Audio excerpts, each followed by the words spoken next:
Hey, and welcome to Crunchy Stewardship. My name is Katie Fiola Jones. Chrissy and I are cousins who are passionate about learning and sharing knowledge to equip others to steward their spiritual, mental, emotional, financial, and physical health in order to honor God in every aspect of their lives. In our podcast, we take deep dives into what it means to steward our lives as God originally intended for us with the resources that He has given us. We look at topics such as food, medicine, finances, mental health, and lots more through a natural lens and with a biblical foundation. Today is another special episode. Obviously, Chrissy is not here with me again, but I do have a very special guest with me for this episode. So you don't have to listen to me rambling on this time. Hopefully you enjoyed that episode where it was just myself sharing some free tips on how to start to live a non-toxic lifestyle and honor God with your body and your finances. This episode is with a good friend of mine, Anna, who is going to talk to us a little bit about what do we do when there is just so much overwhelm with the options that we can choose when it comes to our health and wellness journeys. Obviously, Chrissy and I have gone through so many different areas of health and wellness, and it can feel really overwhelming at times when you feel like you need to do so many different things differently. Well, in this episode, Anna is going to give us some practical tips on what we can be doing when we feel that overwhelm, and just taking a step back in this whole health and wellness journey. We do want to be good stewards of our bodies and our resources and our energy even. And so she's going to give us some practical tips on how to do that. This episode, you'll get to hear a few words from Malachi as well. We were recording this episode kind of in the middle of the day, and Malachi was supposed to be napping. However, that did not happen. Well, actually, he was napping. I accidentally woke him up. It was a whole thing. It was just a challenge. This episode is also coming out a little bit later than usual because there were some technical challenges that I had when editing this episode. And so, I don't know, it felt very much like there were some spiritual attacks going on in the process of getting this episode out. As I was re-listening to this episode, I think that there was a reason why Satan was attacking it, because in this episode, we just bring it all back to Jesus and remind ourselves not to make this health and wellness journey an idol. And I think that the enemy was not happy about that. And so I think there's something to be said about all of these challenges that we faced getting this episode out there to you. So take that in mind, hold that in your heart as you listen to this episode. And I'm just praying that you will be spiritually refreshed from this episode with Anna. So let us know what you think about it. This is our second episode with a guest as well. So if you enjoy getting the chance to hear from other people in the health and wellness kind of crunchy Christian space, let us know so that way we can find other people to bring on. And if there's like a specialist or someone that you'd love to hear from, let us know as well. And we can try to find those people to bring on and just get to hear a little bit more from a different perspective and people who kind of know things, because again, Chrissy and I don't know all the things all the time. And so it's great getting to hear from others and get some new opinions and thoughts and ideas out there. So anyway, with that, we will jump into the conversation with Anna. Okay, everyone. So now we're going to introduce our wonderful guest today, Anna McLaughlin. Is it McLaughlin? Is that how you pronounce it? That's it. It could be one of about 6 different things. You got it. Yeah, and I just second-guessed myself right there. I should have just gone for it confidently. I am really excited to have you here today, Anna. Just a brief intro, and then I want you to tell people who you are and what you do. But Anna and I met, it's probably been at least 6 months. 6 months ago through, what's that platform called? Was it Podmatch where we met, or was it something else? Yeah. It was Podmatch. Okay. So yeah, it was at the time where I was just trying to get on more podcasts myself as a guest, and Podmatch helps guests and podcasts meet, and we kind of met. And honestly, it was around the time where my cousin and I, Chrissy, who would do this podcast together, were talking about doing a podcast together. And we were just getting things started ourselves, but I was getting on more podcasts to talk about faith and finances at the time. And so I had originally kind of reached out to you saying like, hey, I'd love to talk about money, but I also see that you're kind of in this like crunchy space. Like I remember going through your website and being so excited that I found you, because at that point I did not know a lot of other kind of crunchy people besides my cousin and a few of my friends. And so I just got really excited about that. And I was like, I also kind of would love to talk a little bit about this, because it is actually a passion of mine, just to talk about like health and wellness and family and all these wonderful topics from a biblical perspective. So I was so excited to connect with you.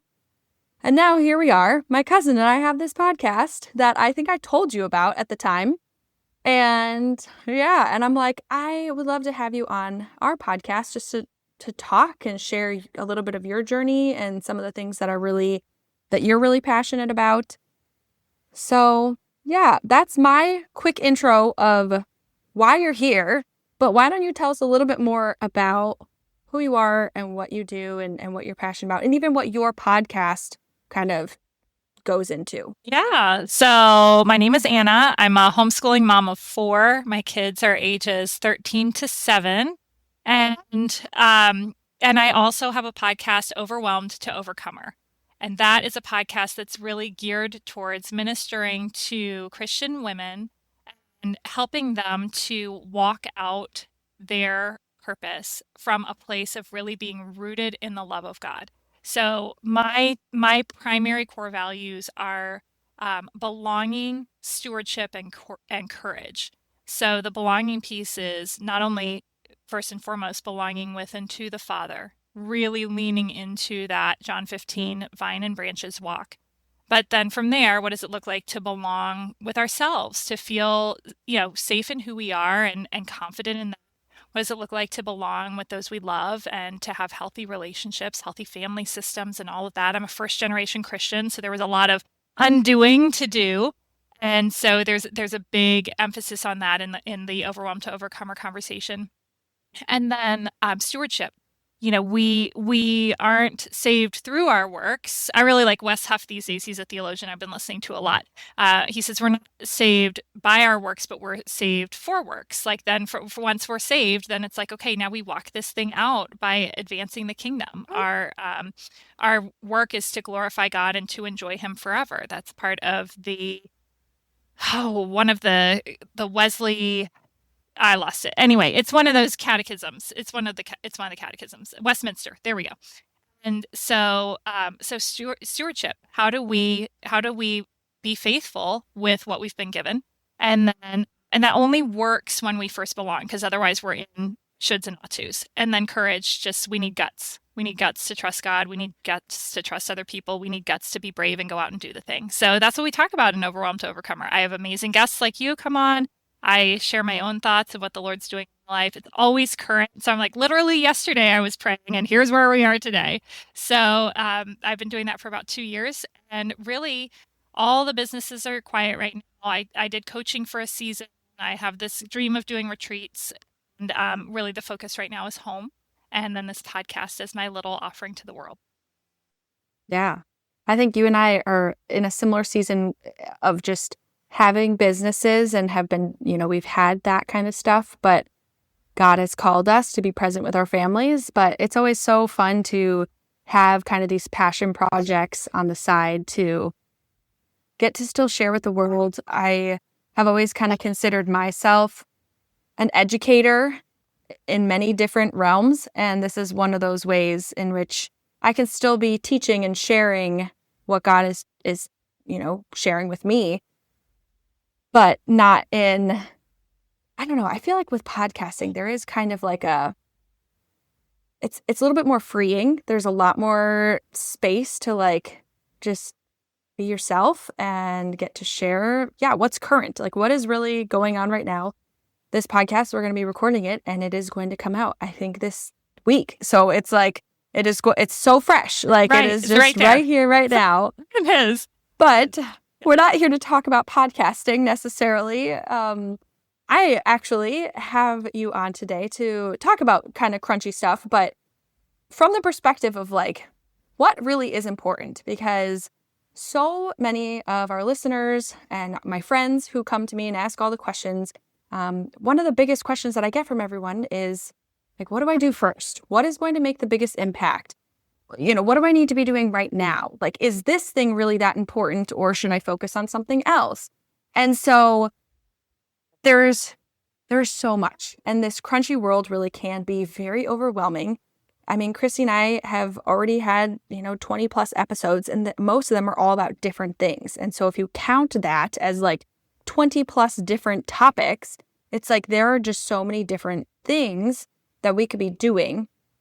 But it really does come down to the question of what's the most important, and where do we focus our energy and our resources? So if we're thinking about it from a stewardship perspective, we can't just go and spend all our money on every single thing that we hear about when we hear about it. So why don't you share with us what your kind of theory and how you approach that topic? So I'll start with where I started in the crunchy world, because I have a feeling this might resonate. There's a little bit, it's often described as, and then I went down the rabbit hole, right? And all of a sudden, now I'm seeing all the things. Yes. So for me, the rabbit hole was basically about 14 years ago. I was pregnant with our first, and I started going to a chiropractor because a friend of mine really liked him and what he had to say. And so we went from very traditional OBGYN oversight, and I would say things like, well, I really want to have a natural birth. And her response was always you just have to be flexible. You just have to let it play out. And fast forward 6 months, several of my friends were under her care, and those that were all ended up with C-sections. And so for me, and come to find out I live in Charlotte, North Carolina, the C-section rate is about a third. And whoa. And World Health Organization says anything over 11% is probably malpractice. And at least that was the data like 14 years ago. Okay, so that's crazy.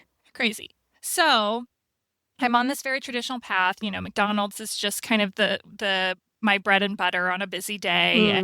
And I start going to this chiropractor's seminars and stuff. And all of a sudden we're having conversations about just different types of medications, and what do we do about shots, and what do we do about the birth process itself, what kind of care should we be under, and food and healthy fats and meats and quality of vegetables and all of these different things. And I remember at one point sitting on my couch crying and telling my husband, I can't eat anything. I was either pregnant or just had the baby. And, because all of a sudden, everything I thought was kind of neutral at best, was bad for me. And I didn't know where to start. So I went about it like a typical type A in my 20s, and decided that we were just going to do all the things, absolutely everything, all at the same time. And I was a corporate lawyer at the time, so we did have some means. So we just started pouring money into chiropractic and healthier foods, and I don't even remember the whole essential oils. Everything that people told me was the thing, I did it. And my husband kept saying, like, if you're going to leave your job, we really can't, because that was the goal, was for me to not be a lawyer anymore, which, we got the opportunity to do that a couple of years in. But I just couldn't imagine not having these things, because you're supposed to, you're supposed to have these things. So that's where I started. And if that sounds familiar, I think that's where a lot of us start with the crunchy world, because all of a sudden we see it, we can't unsee it. And then we join a couple of Facebook groups and everybody's talking about everything. And what I will say is this: there can be a lot of legalism, and there can be some blinders, because each person, it's kind of that adage, to a hammer, everything's a nail. Right? And so if you're a chiropractor, it's all about spinal alignment. If you're an essential oils person, it's all about the oils. If you're a nutritionist, it's all about, clean meats and healthy fats and farm to table. And I mean, I remember we went out to dinner at a vegan restaurant one night and it was like $200 for the two of us. And we were like, we're not even full. The gourmet Oh boy. smoothie, right? And it's just, and Yes. in those days, when you're a corporate lawyer, you can swing that. These days, believe it or not, I'm sure you know this, Katie, stay-at-home moms don't get paid that much. Not much at all. Not much. How about that? So so each person would kind of tell us the importance of their modality, and they believed it. And you know what? Like, that's great. They should be that passionate about what they're offering. But we spent a lot of money and a lot of time. And here's what shifted everything for me, Katie. I'll give you this as a counterpoint, and this is really where I stand. It's going to be frustrating for some of your people who just are like, give me the list. I want the list. But I'm all about that deep connection with the Father, so I'm going to take you there instead. Because so I hit a point where my husband got a knee replacement. My toddler at the time, my youngest, was completely all about daddy, 1000%. And my husband all of a sudden can't go upstairs and put him to bed. And so here I am getting ready to be solo momming for the next several weeks while my husband recovers from this knee replacement. And I know my son's going to have like a nightmare on his hands because he wants daddy all the time. And I broke out in hives, like all over my body, stress hives everywhere. And they didn't go away. Like the spots left, but I was itchy for months. I spent $1,200 on an amazing functional medicine person. She got me on the supplements. She did testing. We did all these different things. And it became almost like this obsession of mine, this full-time job of like, I'm itchy all the time. Trying to cure it. Yeah. And there came a point where the Lord was like, will you accept that you're itchy right now? Like, just stop. Stop. Wow. And I entered into a season of basically rest. I took baths. I took walks, I took naps, not even necessarily to try to fix the problem, but just really what was happening unbeknownst to me, and the Lord was just leading me through, is he was helping me calm down my nervous system. And so it was Epsom salt baths. I sat outside in the sunshine with my feet in the grass. I drank water. I slept. And wouldn't you know it, one day my husband looked at me and he's like, you haven't talked about being itchy in a really long time. And I was like, oh. Wow. It was gone. Yep. And I needed that lesson so desperately. And and this is my invitation to you who are listening. If you've been frantically trying to pin down the list of where do I start, if you've had conversations with your husband where he's like, if we buy all organic and double our grocery bill, that's not sustainable, or we're going to have to pick up extra shifts, or here's how our life's going to change. We're limited, we're not going to live forever. It's not going to be all perfect and buttoned up. We all have what I like to call weak ankles. For me, it's my mental health. That's what starts to go if I'm not taking care of myself. My husband's got joint issues. I know people with skin issues. Like we've all got weak ankles. And so what's the work? To be with the Father. We start and we end there. And then from there, watch for where he's leading you. Because that's really what it's all about. When we've tuned our hearts to him, then if there's a thing that needs done, because see, what the crunchy community can get in is they can get in a deficit mindset where it's like, you're lacking this. And I remember being so excited for different purchases. We bought a small red light. We bought an air purifier. And I was like, this is it. This is going to end the congestion issues. This is going to end the digestive issues. This is going to end the joint issues. And we spent bunches of money. And when I'm saying bunches, like for us, because we at a point in time had the means, there was a year where we spent, I think, almost $20,000 on chiropractic care. Can you imagine? Yeah, that's a lot. That is a lot. Because it was... I love the chiropractor, but that is a lot. That was a lot because we were going to fix it, right? We're going to fix my husband had a lot of joint issues, digestive issues, really didn't feel good. And so I'm on it, babe. I'm going to figure this out. You are the puzzle I'm going to solve. And man, are we walking in love when we're solving a puzzle? So that's where I come down is if we, and one of the really simple tests is like, am I operating in the fruits of the Spirit or am I not? So is this, Mm-hmm. am I coming from a place of love and joy and peace where I'm kind of sitting back and going, okay, Lord, what's next? Oh, this just keeps coming across my vision. Oh, this just keeps cropping up. Mm-hmm. Is this the next thing? Wow, we have an extra $200 that we weren't expecting, and that's the exact price of that thing. Like that's where we're really coming from a place of abiding. And what the me being itchy season really taught me was I can do all the right things, and if I'm coming at it from a place of striving and fear and control, I'm never going to end up in the right place. And then conversely, there's so much the Lord gives us that's just free. Breathing and Mm-hmm. baths and naps and grass, Sunshine. sunshine, right? And all of a sudden, now I'm in a place of abundance where there's more than enough for me to feel well enough to serve in the way that he called me. And for a season, that meant I served itchy, right? I served my family and I Mm-hmm. itched, and that was uncomfortable, but he gave me the grace to do it. And then it got to a point where I didn't even notice that it was gone because I was looking somewhere else. Yeah. Wow, you and I sound very similar in many areas of our lives. I didn't realize how much we actually had in common. Oh, My crunchy journey really started with pregnancy as well. And I had decided I was going to do a natural birth. I would not have called myself crunchy in many regards. I didn't even really know what that phrase a was. funny one. I lived in Colorado at the time, which I don't know if I told you. I think I did. I moved to Michigan. So I live in Michigan now, Yeah, not you were Colorado, but in the midst of making that transition that's when we right. connected, like boxing things up and Yes, everything. totally. So in Colorado, the word crunchy usually was also like intermixed with the word granola, which tended to be more earthly, eco-friendly and stuff, which comes out of like Boulder. So that was like my interpretation of it. So when I started hearing words like crunchy, I was like, no, that's not me. But then I started really learning more about it. And I'm like, oh yeah, no, a lot of these things do align with where I'd like to go and the things I want to learn. But are you a firstborn? Well, I'm a functional firstborn. I'm 9 years younger than my brother, so I'm functionally actually an Got only it. by Kevin Lehman's way of defining Mm-hmm. it, which is every 7 years you have a new only. So there, Yeah. I'm Okay, that I'm makes the sense. middle, if you can believe it, Katie. But we're really weird. My brother's Oh, my full brother, 9 years older.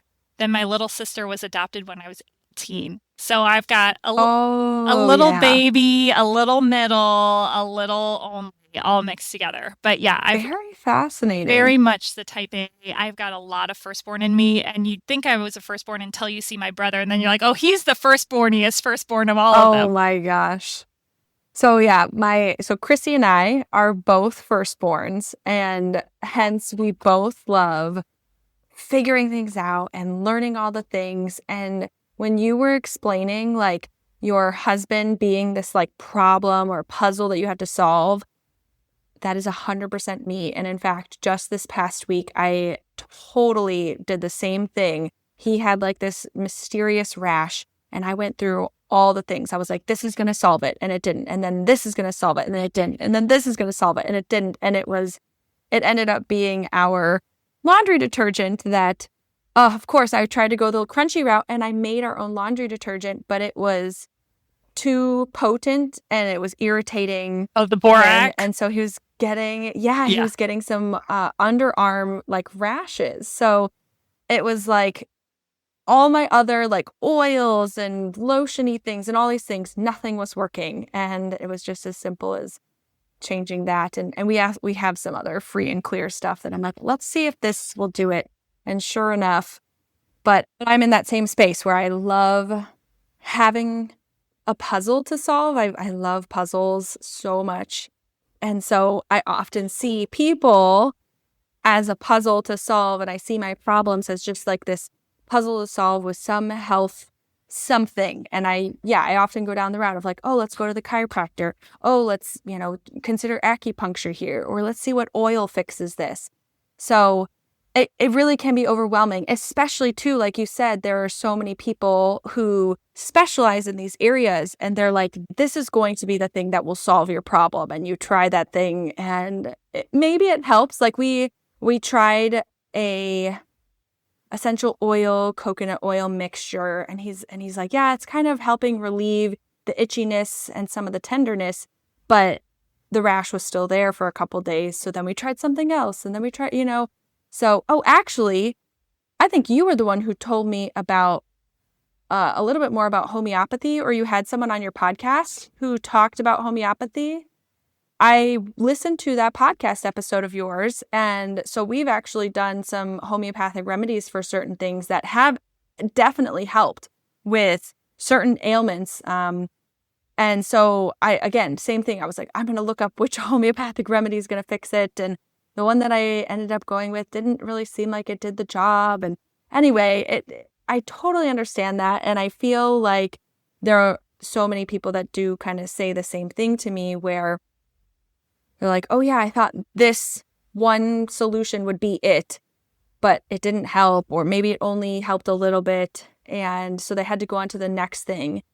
So yeah, it's all very overwhelming. Can be. And that's why I love to start with Jesus, right? To really start with the Mm-hmm. Father and that place of intimacy, because it's all true, right? So there's the place of like, let's not be too quick to jump to the next thing. Are we operating out of a sense of fear? But then there's also this place of stewardship of like, let's move our feet, and I love the phrase, none of it is wasted, right? In the Father, none of it is wasted. And so when we spent $20,000 on a chiropractor and it didn't do anything for us, well, part of that was part of my lesson and I can't say it didn't do anything. Sometimes how do you know, especially with kids, because they're always developing. So it's like, Oh, totally. where would they have been without this? I don't know. How do you know? Because you can only walk down one path at a time. You can't live in both worlds. And so, was part of that just our lesson learned, which we could absorb at the time because we were earning a decent income, a really good income. And so now that's a piece of my story. And so if that's what it took, okay, right? So that now we don't make those choices so kind of freely. And the other thing that's so beautiful about being a child of God is so a friend of mine would share these wonderful stories of, I walked into Goodwill and here's this amazing pot that like costs $80 most of the time, and it was $2, and like God just loves me so much. I was like, God, like, I want a $2 pot. And he was like, Anna, you don't need one because you can afford the $80 pot. And B, you don't stop and give me a chance to give you the $2 pot because you're on Amazon within 30 seconds.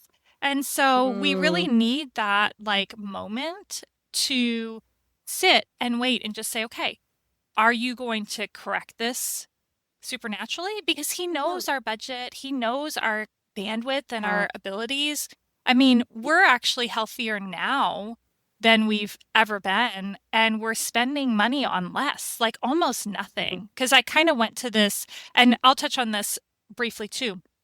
We went to this kind of ground zero place where for a while I was representing a supplement company. And then I was like, it was good, but was it the best for everybody, or were people buying it because of me? And was it their best? Yeah, wow. And so that was really humbling for me to sit and go, okay, I'm not offering anything to anybody. And this was actually the beginning of my decision to lay down all the businesses. But I think, really brought a conviction to me of I'm not comfortable representing something because there will be people who will buy it because they care about me, they like me, and maybe it's not their best, especially for people who are really relational. And so we went to ground zero and bought nothing. And I was like, why don't I use up all this stuff that's in our house? And so I'm like, oh, look, we've got a multivitamin. We'll take that for a while. And I don't know whether it's just the Lord knows right now with me not working that we don't have the financial means to be spending. And so he's just tending to our health honestly in a supernatural way, right? I don't know whether it's because we're operating in more peace and less fear. And so that's actually preventing our nervous system from getting hijacked and us getting sick. Or is it that, we maybe didn't need some of those things to begin with and it was just white noise in the background? I don't know, but that's why it's like I said, some of your listeners, like, friend, if you're hearing this and you're like, just give me an answer, the Father. Go to the Father. That's what I have, because it's all true. Yeah, and I completely agree, because there are so many moments that I have experienced as well where I will question everything I'm doing, especially too when I come across a piece of information that almost contradicts something somebody else told me. And I'm like, wait a minute, now I'm so confused because this person said that this was the right path and this is going to be the solution. But now this person is kind of saying something slightly different. And it just gets so clouded and you have to wonder, like, what is the truth? And there are so many moments where I have to pause and just put everything aside. And what actually works best for me is turning off social media, deleting it from my phone, because Yes. that's often where That's all where the we get confusion confused. comes Yes, from. it is. Is like, someone said this, but next the reel right after that says another thing, and then this person says that this thing is now toxic and it's killing all of us, and and there's a lot of fear that people are pumping out, and often they're selling something. So I can get very overwhelmed many times. And so for me, the best thing to do is really just to turn it all off, Yep. get into the word. Yeah. I mean, honestly, even just playing worship music to kind of recenter my heart is so helpful and so beneficial. And honestly, it makes me a better wife and mother at the same time, because a lot of that overwhelm tends to get pushed out and portrayed to other people that don't necessarily deserve it. So, so what is there something that you can recommend to us? So, yes, the first place that we need to go is to the Father and spending time with him and in prayer and letting him lead and guide us with wisdom into the right direction. Is there maybe a next right step or piece of, like, a tip that you could give us to kind of like make that decision so that maybe people might be able to avoid kind of having your chiropractic moment where they're like, I'm going to pour in all this money to this place and maybe it's the right place or not? Like, how do we then make that decision or distinction with what thing to choose next? Yeah. So I'll preface that by saying, first of all, I think that there's a trap that we can fall into that's helpful to just be aware of on the front end, which is there's this sense in really all paths, even in the path of faith or the path of for us homeschooling our children, and then of course for the path of this crunchy walk, that it's all linear. There is a right step.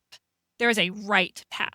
And so we can end up getting like, well, which is it? This one, this one. And even in the food arena, we've got our functional medicine support, basically our doctor, really is encouraging us to do whole food plant-based. And then our gym membership is really encouraging us to do paleo, which is basically like meat. And so literally the two cannot both be Totally. They can't both be the right path for us, but the important thing to recognize is that there isn't one universal right path, and that's okay.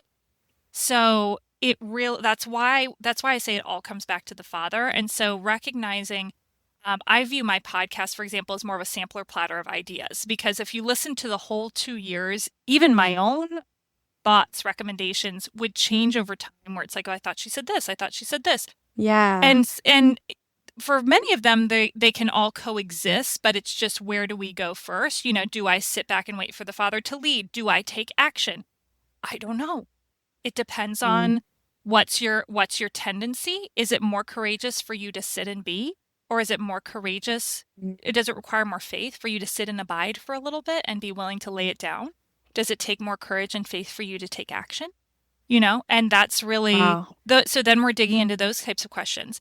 And so I think it's important to remember there is not one known truth around health that you need to ferret out. Okay? There are many good tools, and which one you need is something that ultimately only God himself knows and can reveal to you.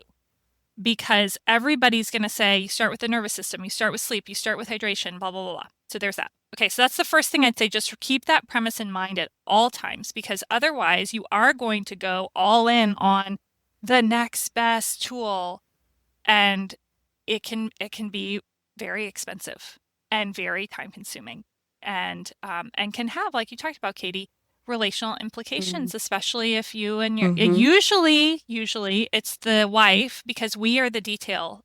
God wired us to Mm-hmm. see the details.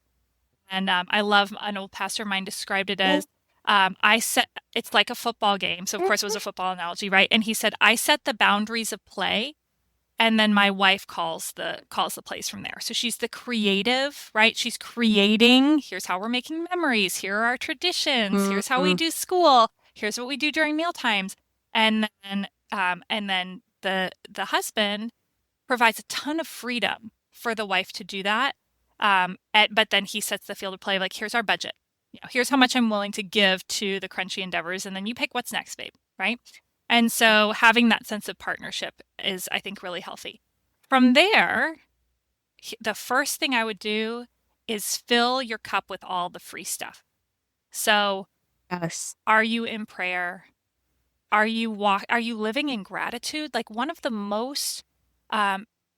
the strongest correlations for health is what's going on between our ears, in our own mind. If we're negative, if we're fearful, if we're anxious, if we're condemning, if we're ungrateful, we are going to be sicker than if we are grateful, at ease, at rest. And we can't force that, but we know what the source is, right? Right back to the Father. So, I literally will, well, just kind of, when I'm feeling a certain kind of way, I'll just play worship music and just imagine it kind of filling our home and kind of pushing out. One of the things we learn in homeschool is that air takes up space. And so I imagine that worship music pushing out all the fear, all the anxiety, and taking up I room in love our home. that. Isn't that sweet? All the little That's so nuggets that cute. we get. And so all the free stuff. And so here's a list of a few things that are free. So praise and worship, really being in the Word, memorizing Scripture. There's a great theologian, Derek Prince. He died, I think, 20 years ago. He was sick in the hospital. I think it was while he was in the military. I think he was in the British military. And he read I think it was in the Psalms, it says, your word is my medicine. And so he's like, how do you take medicine? Because he was sick at the time. How do you take medicine? 3 times a day with meals. So 3 times a day, he would read the word as medicine, and he was healed. And so are we in the word? And then how's our sleep? Are we getting, 7+ hours a night? How's our hydration? Are we drinking? Most people say half your body weight in water. Maybe electrolytes would serve as well. Baths, right? Epsom salt baths are Mm. great little detox Mm-hmm. tools. That's not free, but it's pretty darn cheap. Grounding, get your toes in the grass, get your Yeah. face turned up to the sun. Personally, my belief is that the things God made are good, and so I'm down with sunshine. Maybe I'm not going to Yeah. bake all day, but I don't wear sunscreen. I just watch when I'm out. And that's not a here's what you should do, but I'm just saying I get the real sun. I make sure I'm getting the Mm-hmm. real sun. Mm-hmm. Roll up my sleeves, get my feet without socks, without shoes, without anything that's natural between me and the ground, and really get that exposure. There's something that's like, it literally resets our, what is it? Some sort of magnetic. There's like a magnetic thing. Yes. So I Yes. don't know. So touch. Are you getting hugs? Are you getting laughter, connection? Oh, yeah. Right? Like, think about Yeah. all the free things the Lord has given us. Nourishing our minds. Have you picked up a book lately? Even just opening the windows while you're at home. Breathing is a powerful one. The coach that I worked with for a number of months, he would have me breathe in through the nose and out through the mouth with a huh. And I mean, just one breath, I feel better. So what, Yeah. and then get nerdy about it. What else can I bring into our home that's free, right? How else can I minister to my family? Music, right? There's this really cool stuff about the frequencies of, like, classical music and worship music in I comparison. was Have you even looked at just this? reading that. Yeah. Yeah. So get nerdy and just see, Lord, and I'm not, it's all about the money. There is a time and a place for investing in something. And there's a lot out there that is just right there for you. So that's the first step that I would suggest. And I mean, one of my maladies, my itchiness, was healed through free stuff, naps and connection and breathing and rest. And so grab hold of as much of that as you possibly can. If money's not a concern, and if you're on the same page with your partner, one of the things that I talk about, and you can grab, I have a podcast episode called Hierarchy of Covenants in Overwhelmed to Overcomer. It's one of the way early ones in 2024, probably in the spring. One of the things the Lord gave me that's been very helpful is this idea of what our order of relational, like, hierarchy, basically, what do we put first? And so first, our relationship with God. Then if we're married, it's our relationship with our spouse. Then if we have children, it's our relationship with our children. And then it's everyone else. So being mindful of what is my husband's conviction on all of this? Is he setting the field of play of because if there's any sort of tension and conflict, it might be that you just need to set a number, because he's going to look at the big picture and see the money going out the door and be nervous about it. So it might be that just setting a boundary is going to set things at ease. Like, hey, I'm still working this out. I don't know what's going to be the most beneficial for us or not. Do we have $200 a month, $50 a month of room for me to start playing with organic foods or supplements or electrolytes or, chiropractic care or whatever it is? Set the number, and that's going to really help you guys feel aligned so that you feel like you're walking together as a team, where he's not seeing okay, and now we're getting, my husband would say things like, what are we getting now? There's another package. There's another company. You just talked to this lady. I mean, I know what I'm talking about, because we spent 14 years with me spending all the money on all the things. And I was sure this next one was going to really make a difference, right? Oh, yeah. Always. It's always going to make a difference. And what helped us the most was for us to decide, okay, it's never going to be more than this every month. And maybe sometimes we'll allocate it here, and maybe sometimes we'll allocate it there. And that's just our health and well-being budget, what we're willing to spend. So that gives you the freedom to play and nerd out and watch the reels and see the YouTube videos and talk to the friend who swears this thing has changed her life. Because the thing is, it has. She's not lying. But keep in mind, just because it changed her life doesn't mean it's your next thing, right? I can't tell you how many times the symptoms someone described lined up with exactly what someone in our family was dealing with. And the very same tool that did the trick for them did not work for us. And that's okay. It wasn't our time, right? So that's what I would say is first, Jesus, right? Really make sure that relationship is strong, because that is source for everything. Because if you don't have that good root, if you're not deeply connected to the vine, then the fruit is just going to not be that great. It's how it works in the kingdom. And just a little side note, if you're looking for something that's going to help spur this on, my favorite book, that's not the scriptures, is The True Vine by Andrew Murray, which is a deep dive on John 15, how we can live a branch life. And I never thought about this until this year. It's one of the last things that Jesus said to his disciples before the crucifixion.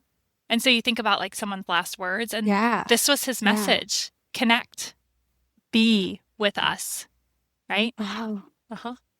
So it's verse by verse, 31 chapters. They're all 3 pages long. And it's one to just digest and marinate.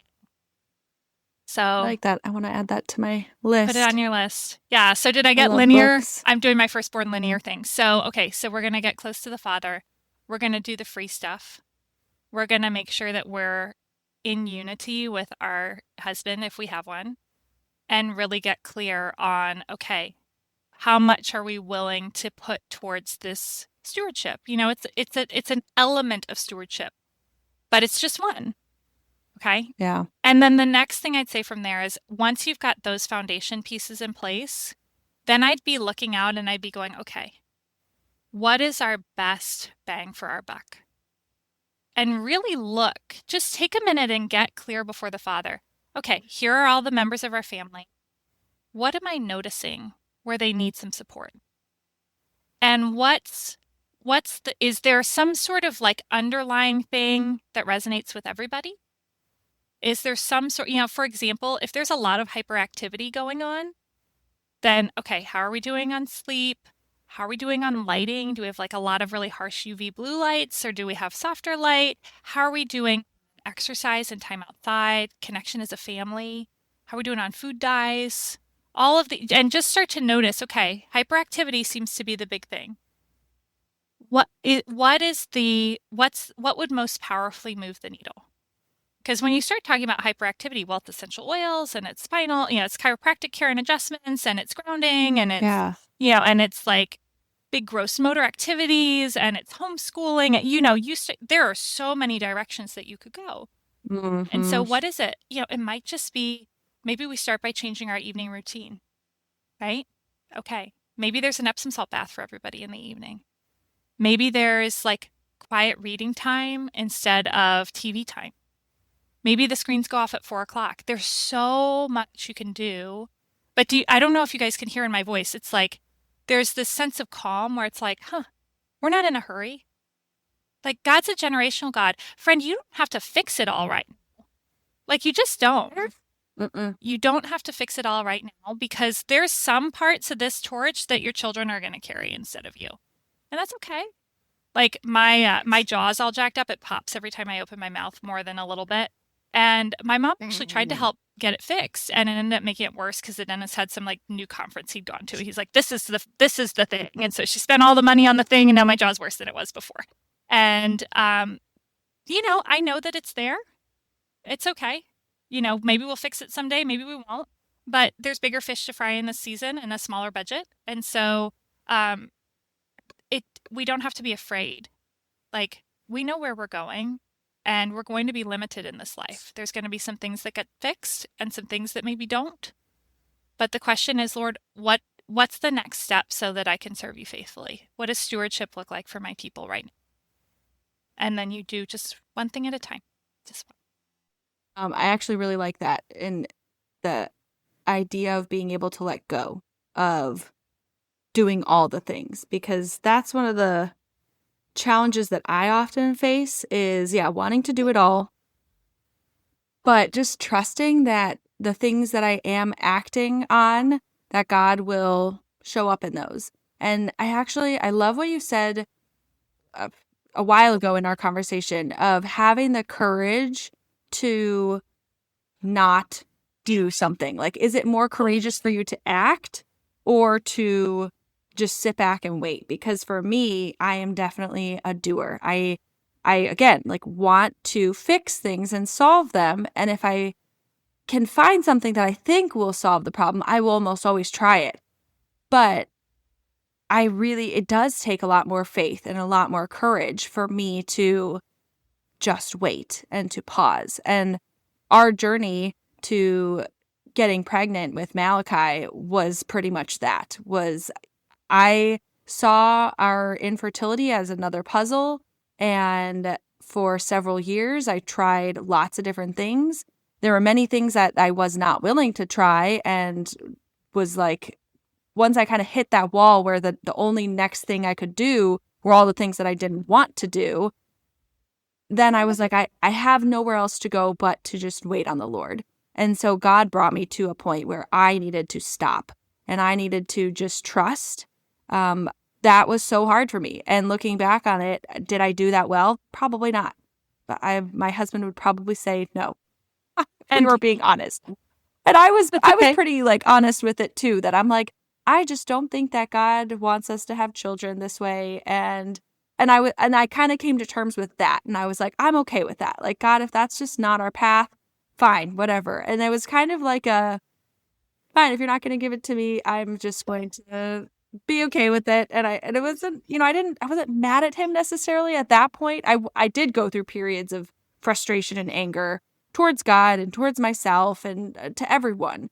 But it finally was the moment where I kind of totally laid it down at the foot of the cross and said, this is not something that I can control. God is the giver and the taker of life. And if he wants us to have children, he will make it happen.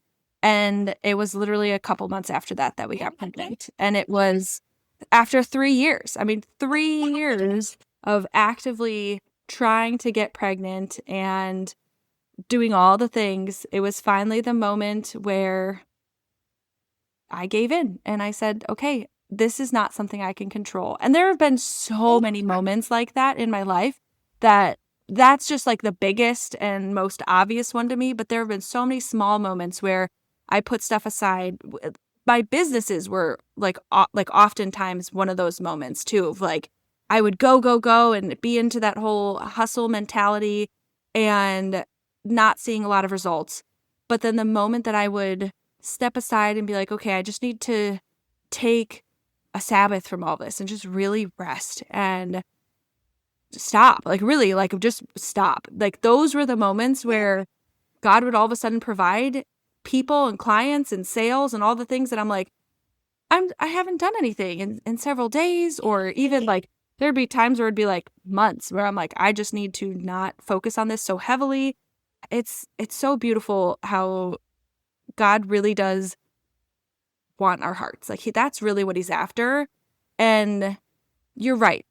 The whole health and wellness space, it is something that we need to steward well, but we also need to make sure we're not making it an idol.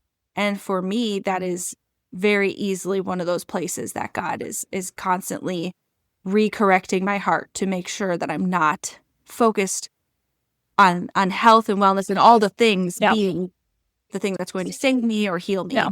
And well, you brought up such a good point too, I think, Katie, because oftentimes there's a root that's underlying this striving or fear or whatever. And so, just like you were talking about, of like when we get to the point where there's nothing else left to try, then that's where we have to come face to face with the emotions of grief. Like, what if we aren't going to have another baby? Like, what if this is it?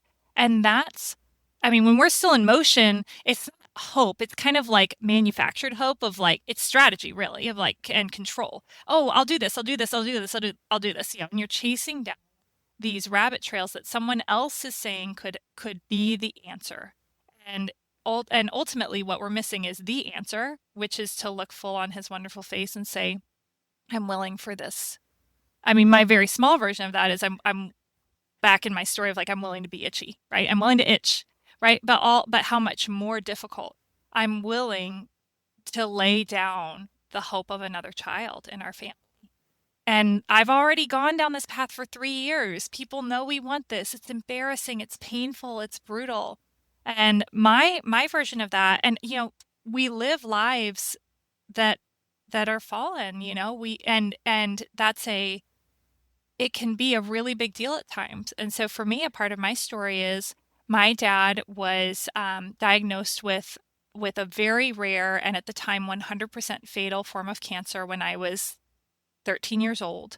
He was put on a clinical trial and he was paralyzed by the effects of the chemotherapy because it was, kind of a little bit of a, like, let's throw it in the wall and see what happens.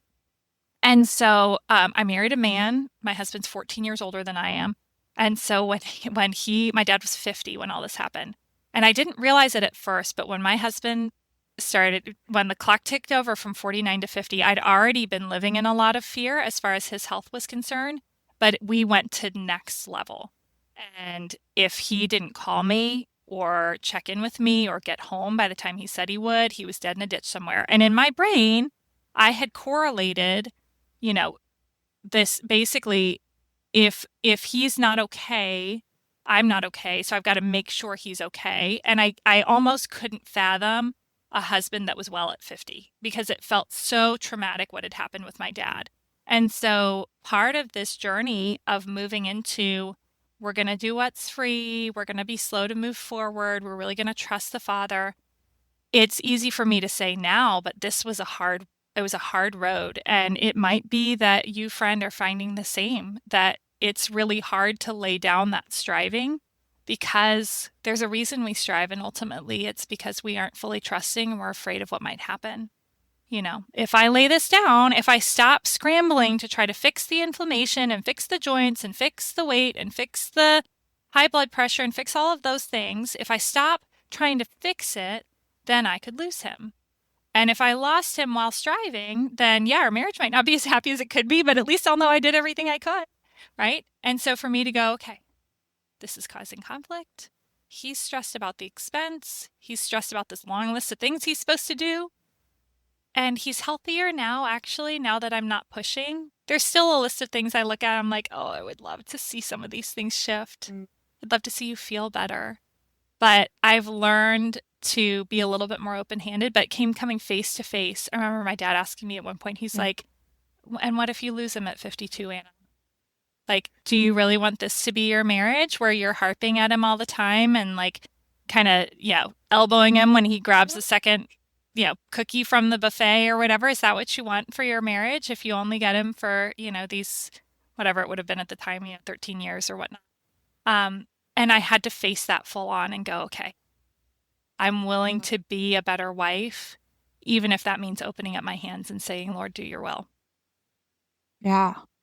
That, right? That hits hard. I mean, I've had my own moments where I've had to just kind of give people over to the Lord and just, and say, yeah, it is your will, God.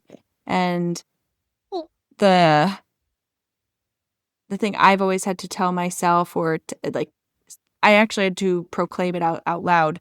I don't know if we ever got into Malachi's birth story, but he had a lot of complications at birth and was hospitalized. Both of us actually were hospitalized for about a month.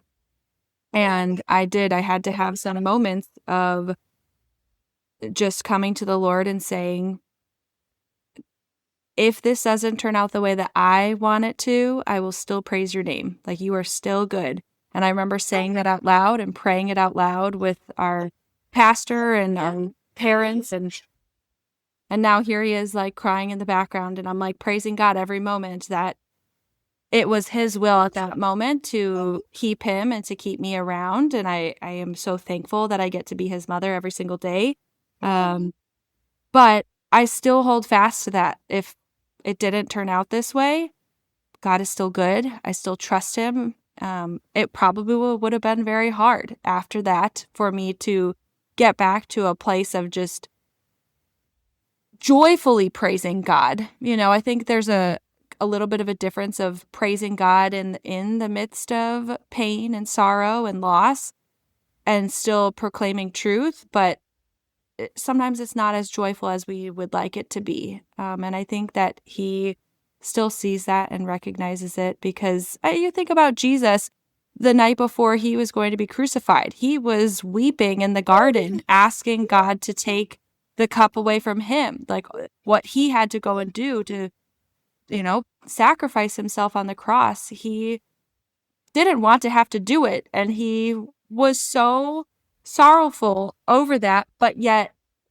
still saying, your will be done, Lord, not mine.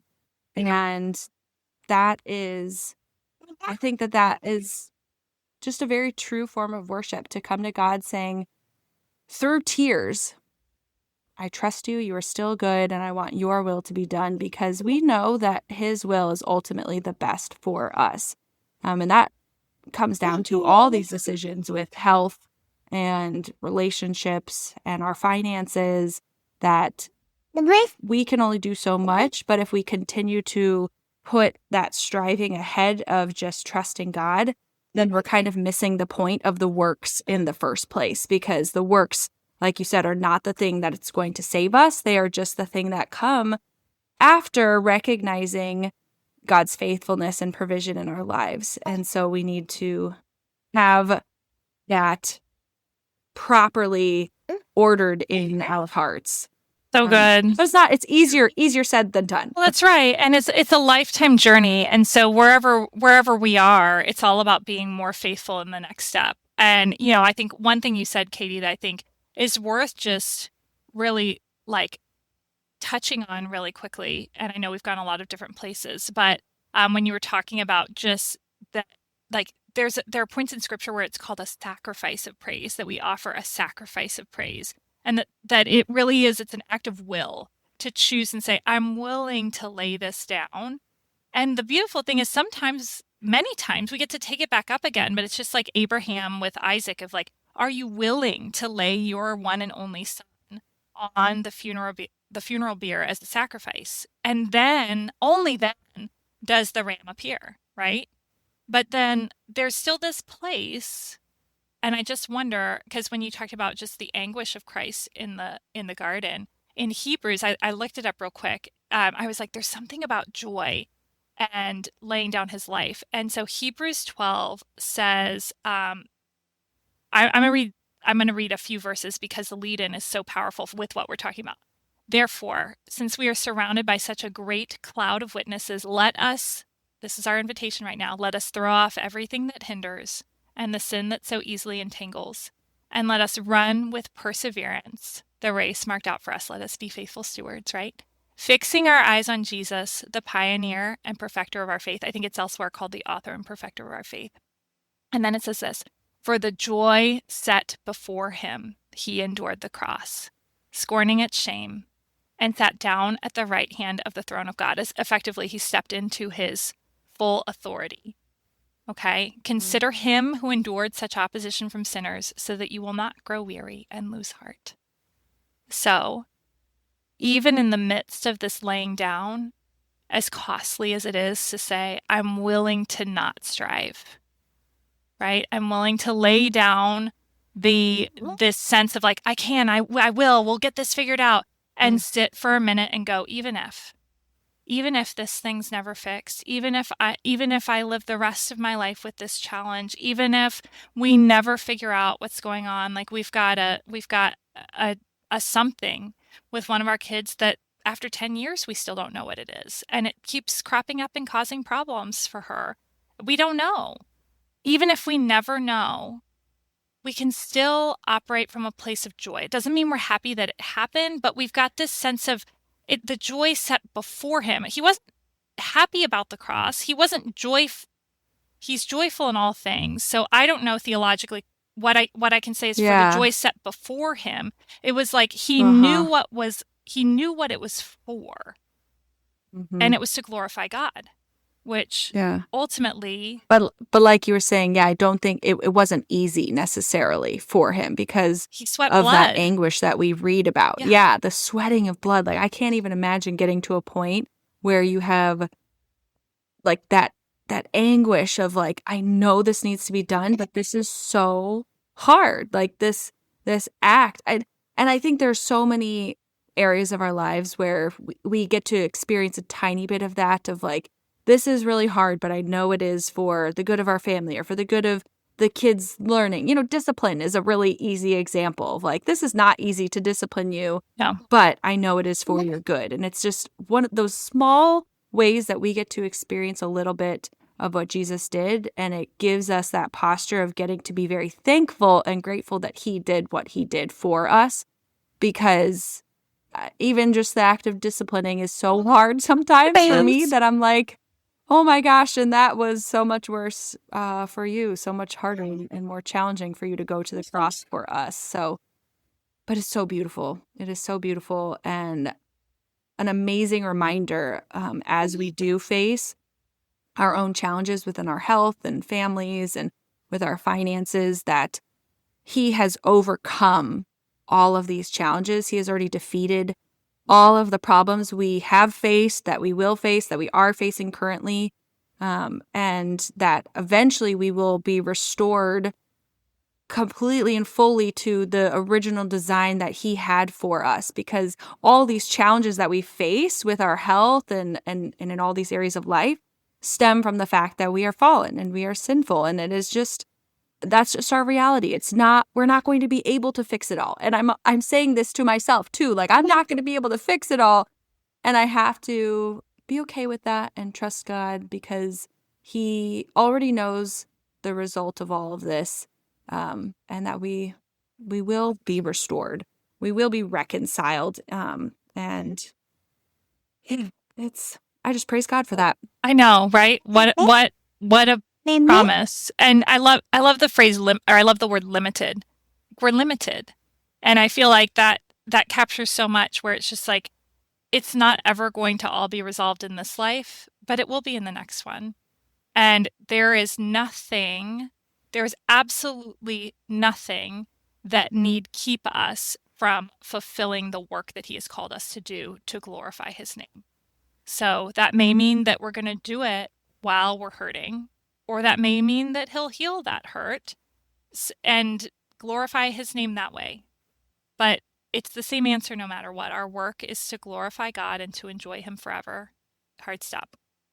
And sometimes we'll do that from a place of deficit, and other times we'll do that from a place of fullness. And maybe a miracle did it, or maybe this supplement or that supplement did it. But may we be humble enough to recognize that ultimately he's the author of the whole thing. Amen. Oh, well, Anna, I really enjoyed having you on and having this conversation. I thank you all for bearing with us while Malachi hangs out with us in this conversation. And I love doing things messy because I think that it is just a beautiful representation again of the way that God did everything. It's like that, it's just he came into our messes and he showed up, and yeah, I am very thankful that he's here with us. Right, buddy? I know. This was a treat for me to get to see the little one. My youngest is 7 now. Wow. Well, I've heard it goes fast. He is already 19 months, so I already feel like, oh my gosh. And that's why we're in that stage where you're like, oh, I really have to start thinking about how we're going to discipline and figure out all these things, because it's not as just easy as like taking you away from something all the time. And we actually have to like start to figure it all out. And so disciplining right now is on the top of my mind as far as like those challenges that we're facing. And yeah. Oh, you want to know the best tip I ever got on that? Yes. This was from an organization called NACD, National Academy of Child Development, that we worked with for a number of years. And and they have this great, if you want a free resource that's epic for parenting, it's called Miracles of Child Development. And you can go to the NACD store and get the audio file for free. It's like a 6-hour-long seminar by the head of the organization, Robert Doman, D-O-M-A-N. And it is like, it blew my mind when I heard it. And of course, 6 hours, it goes a lot of different directions. But one of the key things he said is that anything is learned by frequency, intensity. You want high frequency, so we're going to repeat this multiple times. You want short duration, and you want high intensity. So we're going to teach things in really short bursts with a lot of intensity, and specifically in the realm of discipline. Whenever a child does anything we like, it's the biggest party ever. And especially if there's one thing, so for those of you that are parents, if there's something in particular that you're really working on with your child, like they think it's really fun to go off and dump all the things out and make a big mess in the room, then focus there, right? And if they are currently not dumping things out in the room, then it's, oh, I love how quietly you're playing. You are doing such a wonderful job. And then, here's a little token, or put a sticker on the sticker chart. Way to go. So proud of you. And then if they are currently doing something that they're not supposed to do and a correction's needed, it's like not an event at all, because we seek, especially children, seek stimulation. And so if we yell and we scream, I can't believe you did that, even though we think, well, we've really shown them that's bad, it's like they're going to veer back into that space because that was a high intensity response that they got. And so they're going to be seeking that. So instead it's like, whoopsies, we dumped our toys out. Let's clean them up. Oh, you're not willing to? Okay. Do you want to clean them up now? Or do you want to go sit in the chair over there for a minute until you're willing to clean them? Neutral, totally unaffected. And then as soon as they're doing what we want, you're cleaning up your toys. You are such a big helper. I am so proud of how grown you are. And it's just that constant high stimulation input of praise. And then when there's something that's wrong, there's absolutely a correction. And it's very clear what it is, but there's not any emotion behind it. That changed our family. I'd like that. I've actually heard the neutral tone when like kind of giving a discipline, and yeah, that's hard sometimes. It's hard when you're like, what are you doing? Why would you do that? Especially toddlers, man, because like permanent marker drawn on the wall seems so fun, right? Oh my gosh. All the things. Yeah. Oh, And so I funny. will look that up. I really like that. I love that. I love all the resources and that kind of stuff. The So free I am one. Found definitely you going to guys check that another free out. one. Yes. Free things are the best. All right, Anna. Well, thank you so much. We are all very grateful for all of your wisdom and your tips and just reminding us to bring it all back to the Lord. It's just always such a needed reminder. And so I'm glad that we had this conversation today. And I hope that everybody else felt that way. Will you just quickly share with us how people might get connected, including remind us your podcast and anything? Absolutely. Yeah. So the best way to find me is either go to anywhere you listen to podcasts. Overwhelmed to Overcomer is the name of the podcast. Or you can find me on YouTube. Also, the podcast Overwhelmed to Overcomer. My handle is from my old branding, She Considers a Field. So you can find me on YouTube there. My website is currently on hiatus while we figure out what else we're doing, but I'm on social media here and there and have a free guide also called Overwhelmed to Overcomer that can help you cut the noise and really focus on what is my one thing right now. So as you're thinking about what does it look like to walk this thing out faithfully, if health is really your big item that you're really focused on, you can actually drill down to one habit that you're going to be focused on for a season. Or whatever it is, whether it's time with the Lord or it's marriage or relationships or forgiveness or hydration or whatever it is, you can drill down to just one thing that you're going to be focusing on and start building healthy habits around it. So you can connect with that also, podcast and YouTube, all the places. And that's Perfect. easy. Great. I'll make sure to get links for those and put those in the description of this podcast so people can find you. Thanks so much. I hope they do. I hope you go check her podcast out. So go check her out over there, guys. So thank you so much, Anna. Thank you, Katie. This is a pleasure. Bye. Yeah.